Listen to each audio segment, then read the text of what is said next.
dalam lingkup rumah tangga, dalam ruang lingkup rumah tangga seringkali terjadi perselisihan atau pertengkaran. Namun terkadang perselisihan tersebut sampai berujung kepada perceraian yang berakhir di pengadilan. Nah, namun disitulah menjadi letak permasalahannya, ya.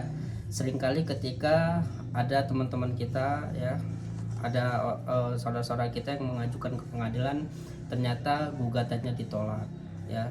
Gugatannya ditolak karena dengan berbagai macam hal, ya, dengan berbagai mungkin persyaratannya belum lengkap. Nah, ini pentingnya kita memahami sebelum kita mengajukan gugatan ke pengadilan. Oke, untuk teman-teman, ya, yang seringkali menjadi permasalahan, ya, sehingga berujung ke pengadilan itu salah satunya adalah karena ekonomi. Ya, ini yang paling sering kita temui di lapangan. Kenapa sih orang sampai bercerai? Salah satunya karena faktor ekonomi. Yang kedua karena perselingkuhan. Ini yang permasalahan-permasalahan yang sering banget kita temukan di lapangan. Oke, ini pertanyaan pertama dari Kak B. Kalau nikah siri boleh nggak Pak kalau perempuannya yang menggugat? Kalau nikah siri boleh, ya. Jadi untuk yang siapa pihak yang mengajukan gugatan itu siapa saja sebenarnya boleh. Pihak laki-laki boleh, pihak suami juga boleh. Tetapi begini yang perlu dipahami, yang dilihat itu bukan siapa yang mengajukan gugatan, tetapi siapa yang dapat membuktikan dalil gugatannya. Nah, seperti contoh, saudara ingin mengajukan gugatan atas dasar misal karena pertengkaran gara-gara faktor ekonomi, ya, seperti yang pembahasan pemantik kita di awal tadi. Ketika saudara mendalilkan di dalam gugatan saudara bahwa menyatakan bahwa si suami tidak pernah memberikan nafkah, tidak pernah ngasih nafkah, ya. Yang menjadi catatan di sini bukan alasan gugatannya, tetapi apakah saudara mampu atau tidak membuktikan bahwa adanya perselisihan, adanya pertengkaran. Nah, ini yang harus dibuktikan. Nah, terkait masalah nikah siri, apakah boleh diajukan? Boleh. Nah, yang namanya itu bukan cerai saja, tetapi isbat cerai. Jadi pernikahannya tersebut disahkan dulu, ya, dicatat dulu, diresmikan secara negara, ya, disahkan secara negara. Setelah itu baru cerai, namanya isbat cerai, ya, kalau di pengadilan. Begitu Kak Bi. Oke, terus petani berdasi. Kalau perselingkuhan lewat sosial media dan buktinya sudah tidak ada, apakah bisa menggugat? Nah, begini logika hukumnya. Bagaimana mungkin saudara mendalilkan atau menuduhkan sesuatu terhadap orang lain sedangkan saudara tidak bisa membuktikan? Ini akan menjadi sebuah catatan bagi majelis hakim. Karena pada dasarnya bukti itu fungsinya adalah untuk meyakinkan hakim. Nah, kecuali misal bukti misal lewat sosial media, karena dia selingkuhnya lewat sosial media. Tetapi sampai ada satu pertemuan misal dengan selingkuhannya dan ada saksi yang melihat, ada saksi yang mendengar, nah maka itu bisa, ya, itu bisa menjadi bukti nanti di persidangan. Tapi kalau saksinya tidak ada, ya, saksi yang melihat tidak ada, saksi yang mendengar tidak ada, bahkan tidak ada perselisihan dalam rumah tangga, tidak ada pertengkaran di dalam rumah tangga, ya, maka saya bisa berasumsi gugatan saudara bisa ditolak, ya. Gugatan saudara bisa ditolak karena apa? Nanti gugatan dianggap tidak dapat dibuktikan. Oke, Kak Fitriani, Pak mau nanya, kalau misalnya belum ada panggilan dari pihak pengadilan agamanya itu gimana, ya? Oke, kalau belum ada panggilan dari dari pengadilan, biasanya ditunggu dulu, ya, karena tidak langsung biasanya setelah kita mendaftarkan langsung keluar panggilan, enggak, ya. Tapi biasanya kita menunggu sekitar 1 minggu 2 minggu yang paling lama, itu pasti sudah keluar jadwal sidangnya. Tapi biasa setelah 2 hari juga udah keluar itu kalau untuk jadwal sidang. Oke. Ini sebetulnya Kak Fitriani bertanya di sini, saya tidak paham apakah posisinya sebagai penggugat, ya, atau sebagai tergugat. Kalau seandainya sebagai tergugat ternyata panggilannya tersebut tidak diterima dari pengadilan, berarti ada 2 kemungkinan di sini. Yang pertama bisa jadi karena alamat saudara dipalsukan. Yang kedua, panggilan tidak datang dari pengadilan itu bisa jadi karena tidak ada pihak yang menerima, ya. Jadi tidak ada pihak yang menerima sehingga panggilan tersebut dikembalikan lagi ke pengadilan. Ya, itu ada 2 kemungkinan seperti itu Kak Fitriani. Kak, siapa nih? Yulni. Berapa lama akta cerainya keluar, Pak? Akta cerai itu keluar dari ketuk palu aja ya, kita hitungnya dari setelah gugatan kita dikabulkan oleh majelis hakim, itu nunggu sekitar 14 hari. 14 hari berarti sekitar 3 mingguan. Ya, 3 mingguan ada beberapa pengadilan itu langsung keluar. Tapi ada beberapa pengadilan itu kembali ke manajemen kebijakan daripada pengadilan itu sendiri. Ada yang 14 hari itu sudah langsung keluar, dan ada yang 1 bulan berarti 4 minggu baru keluar akta cerainya. Seperti itu Kak Yulin. Kecuali ikrar talak. Kalau ikrar talak ya, artinya ikrar talak itu si pihak laki-laki, pihak suami yang mengajukan gugatan. Kalau pihak suami yang mengajukan gugatan ke pengadilan, nah ketika dia setelah ikrar talak baru langsung keluar akta cerainya. Seperti itu Kak Yul. Oke, isengin aja bosku. Kak, kalau persidangan pertama tidak datang gimana? Oke. Sebetulnya kalau kita pada sidang pertama kita tidak hadir, kita masih ada kesempatan ya, kita masih dipanggil sekali lagi. Tapi kalau seandainya di sidang di panggilan kedua juga kita tidak hadir, biasanya kalau kita sebagai posisi sebagai penggugat ya, gugatan kita akan dicabut atau bahkan ditolak. Nah, tapi kalau seandainya posisi kita sebagai tergugat, sama. Kalau seandainya panggilan pertama tidak hadir, kita dipanggil sekali lagi. Kalau sekali lagi dipanggil ternyata kita tidak hadir, hakim ya, majelis hakim akan menjatuhkan dengan putusan perstek. Putusan perstek itu apa? Putusan perstek itu artinya putusan yang dijatuhkan oleh pengadilan oleh majelis hakim dalam hal mana si tergugat sudah dipanggil secara patut ya, namun tidak hadir ya. Itu. Kak Milah, assalamualaikum. Waalaikumsalam warahmatullah. Oke. Ini banyak banget yang bertanya nih. Untuk teman-teman yang sudah bergabung ya, mungkin pertanyaannya nanti saya tidak bisa jawab semua karena karena ketimpa sama pertanyaan lain. Silahkan nanti di WA atau di DM aja. Oke, kita lanjut. Kak Cenil, kalau istri lebih nurut ke ibunya sampai punya hutang puluhan juta tanpa sepengetahuan suami. Nah, perlu kita pahami dulu kewajiban istri itu apa sebetulnya. Ketika seorang perempuan sudah ijab kabul ya, ketika sudah ijab kabul, maka secara hukum maupun secara agama dia hanya berkewajiban patuh dan taat kepada suaminya ya. Hanya itu kewajiban istri.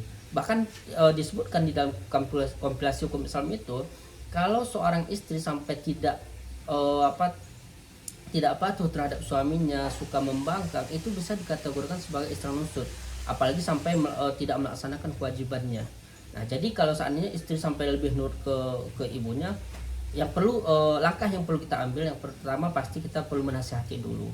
Kita memberikan mendidik, karena mendidik itu adalah bagian daripada kewajiban pada seorang suami.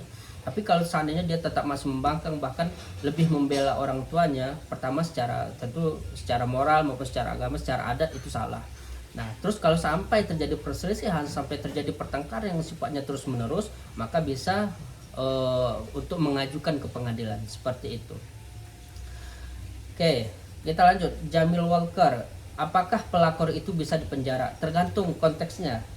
Kalau seandainya pelakor itu dengan pasangan itu sampai sampai melakukan hubungan badan ya, maka itu bisa dipidanakan, maka itu bisa dipenjara ya. Tetapi kalau seandainya baru misalkan kan pelakor itu kan mungkin kita mengartikan itu artinya orang yang mengganggu rumah tangga ya.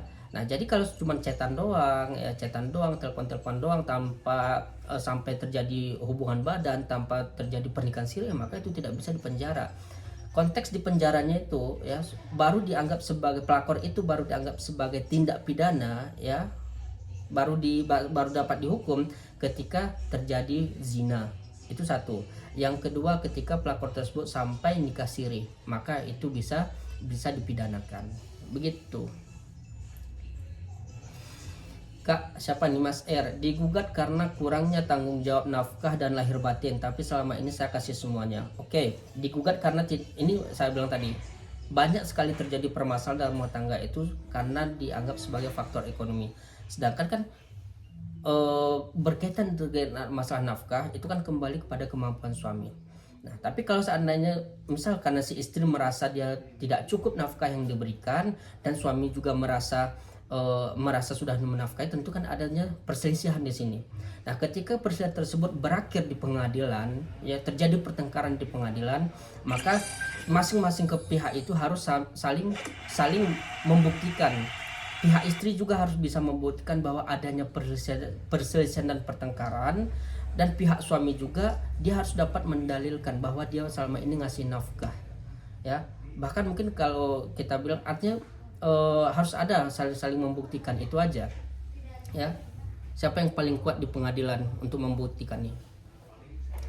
Oke, kita lanjut Kak Mila Alsof. Pak, bagaimana jika ada bukti perselingkuhan lewat chat dan isinya juga mereka sudah hubungan badan?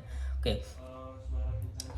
Bukti chat itu, ya, itu bukti yang diakui secara hukum, ya. Dan itu nanti kita print out, ya. Nanti kita leges dan itu kita sampaikan kepada majelis hakim. Nah, apalagi dia sampai melakukan hubungan badan, apakah itu bisa menjadi dasar, menjadi bukti kita untuk mengajukan membuat laporan di kepolisian? Bisa, ya, itu bisa menjadi bukti petunjuk, ya, menjadi bukti petunjuk bahwa dia sudah melakukan hubungan badan. Nanti sisanya bagaimana? Nah, sisanya itu tugas daripada kepolisian, itu tugas daripada penyidik nantinya untuk mencari apakah benar atau tidak dia sudah melakukan hubungan badan. Nah, seperti itu. Kak Khotijah cantik, Pak mau nanya, kalau ditalak gimana? Dari keluarga nggak ada buktinya. Mau apa? Nanya. Kalau ditalak gimana? Dari keluarga nggak ada buktinya, gimana Pak? Oke. Pertama, ditalak. Talak itu perlu kita pahami, ya. Ada namanya talak raj'i, ya. Kalau di pengadilan, saya jelaskan di pengadilan dulu. Di pengadilan itu ada namanya talak raj'i, ada talak bain. Kalau talak raj'i itu artinya masih bisa rujuk tanpa harus akad lagi. Kalau talak bain itu tidak bisa rujuk tapi masih bisa untuk akad lagi. Nah, itu satu yang harus dipahami dulu, itu dasarnya. Yang kedua, talak, ada talak yang diakui, ya, diakui dan sah dalam hukum, dan ada yang kedua talak yang hanya sah secara agama tapi tidak diakui secara hukum. Talak apa aja itu? Pertama, talak secara agama. Talak secara agama itu kan sering banget ketika seorang suami mengucapkan, kamu saya talak, silahkan pulang ke rumah orang tua kamu. Apakah itu sudah jatuh talak? Itu jatuh talak namanya. Secara agama sudah putus, ya, secara agama sudah putus. Nah, tapi secara hukum tidak diakui, talak tersebut tidak diakui. Artinya secara hukum, di mata hukum kalian masih dianggap sebagai suami istri, ya. Itu talak secara agama. Yang kedua, ada talak secara hukum. Talak secara hukum itu artinya ketika suami mengucapkan, mengikrarkan di depan persidangan. Nah, berkaitan dengan masalah pertanyaan ini, ya, seorang suami mengucapkan talak tapi dari keluarga tidak ada bukti. Tentunya yang dilihat, yang dibuktikan itu bukan talaknya, ya, tetapi alasan perceraiannya karena apa. Diatur di dalam pasal 116 KHI itu kan banyak itu. Misal karena terjadi, misal kita anggap aja salah satu contoh, karena terjadi pertengkaran atau perselisihan. Nah, kalau terjadi pertengkaran atau perselisihan, maka kita yang ingin dibuktikan itu bukan talaknya lagi, tapi apakah benar atau tidak ini ada pertengkaran, ya, seperti itu. Untuk Kak Azam, terima kasih Kak Azam atas gift mawarnya nih. Oke, kita lanjut lagi. Kak, apakah sah suatu pernikahan cerai apabila mempelai wanita tidak hadir? Kenapa wanita tidak hadir? Kan syarat perkawinan itu kan harus ada pasangan, harus ada suami istri, ada ijab kabul, ada maharnya, kan itu syarat-syaratnya. Ini mempelai wanita kemana? Kak Mila, Pak, kenapa ya saya mah tidak ada sidang pertama, malahan langsung sidang terakhir, itu kenapa ya Pak? Maksudnya tidak ada sidang pertama malah langsung sidang terakhir. Maksudnya seperti apa Kak untuk Kak Mila nih? Karena biasanya pengalaman kita, sidang cuma sekali itu kalau cerai goib, ya. Kalau cerai goib itu langsung putus. Cuman kita menunggu selama 4 bulan.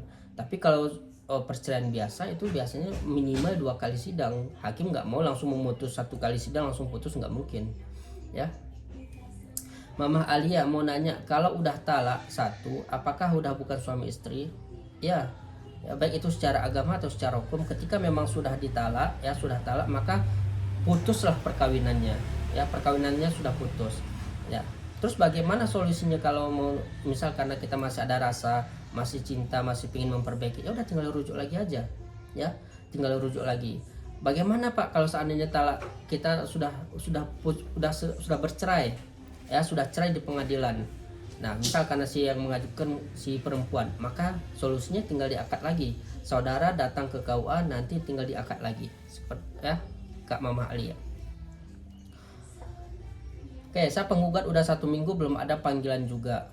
Ya karena untuk Kak Fitriani ya perlu dipahami, karena penggugat itu memang tidak dipanggil. Ya, penggugat itu tidak dipanggil, tapi memang kita yang mendaftarkan itu langsung sudah ada di ekor. Ya di ekor itu udah ada jadwal sidangnya kapan.